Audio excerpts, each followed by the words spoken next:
मानसशास्त्राच्या कथा गोष्ट क्रमांक 38. गोष्टीचं नाव आहे जबाबदारीचे महत्त्व. एका राजाला आपली स्वतःची राज्यकारभाराची जबाबदारी सोडून मनोरंजनाच्या इतर गोष्टी करण्यामध्येच फार रस असतो. त्या राजानं आपल्या सेनापतीला 2 प्रश्न विचारलेले असतात आणि त्या प्रश्नाचं उत्तर देण्यासाठी एका आठवड्याची मुदत दिलेली असते. पण या सेनापतीला मात्र आपलं स्वतःचं काम सोडून इतर गोष्टींमध्ये लक्ष घालणं किंवा मनोरंजन करण्याच्या गोष्टी करणं ह्याच्यामध्ये फारसा रस नसतो. हे ओळखून त्यानं आपल्या एका सेवकाला अगोदरच तयार करून ठेवलेलं असतं आणि एक आठवडा झाला की त्यानं आपला पोशाख त्या सेवकाला घातला आणि त्या सेवकाला राजाकडे सेनापती म्हणून पाठवलं. तर त्या राजानं सेनापती आला आहे असं समजून त्याला प्रश्न विचारायला सुरुवात केली. काय सेनापती साहेब, माझ्या प्रश्नांची उत्तरं तयार आहेत ना? हा नकली सेनापती उत्तर देतो, हो तर, पण तुम्ही फक्त मला प्रश्न विचारा म्हणजे मी तुम्हाला उत्तरं देतो.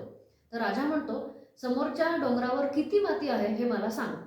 तर हा नकली सेनापती उत्तर देतो की समोरच्या डोंगराच्या घनफळाच्या 1 आकाराची टोपली जर आपण करू शकलो तर तशा 10 टोपल्या इतकी माती त्या समोरच्या डोंगरावरून निघेल. तर राजा खुश होतो आणि म्हणतो, वा वा सेनापती साहेब, तुम्ही तर फारच हुशार आहात. आता माझा दुसरा प्रश्न असा आहे की आत्ता माझ्या मनात काय चाललंय हे ओळख. तर हा नकली सेनापती म्हणतो की साहेब महाराज, तुम्ही आता सेनापतीशी बोलत आहात असं तुमच्या मनात आहे, पण मी खरा सेनापती नाही, मी नकली सेनापती आहे.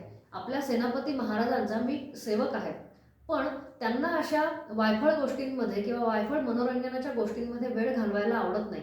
त्यांचं मुख्य कार्य हे राज्यकारभाराचं आणि राज्याचं रक्षण करणं हे आहे आणि त्यांना तुम्ही पण असं राज्यकारभार सोडून इतर गोष्टींमध्ये मनोरंजन केलेलं आवडत नाही. त्यामुळे त्यांनी तुमच्यासारख्या तुमच्या फालतू प्रश्नांची उत्तरं देण्यासाठी माझ्यासारख्या फालतू माणसाला इथं पाठवलेलं आहे.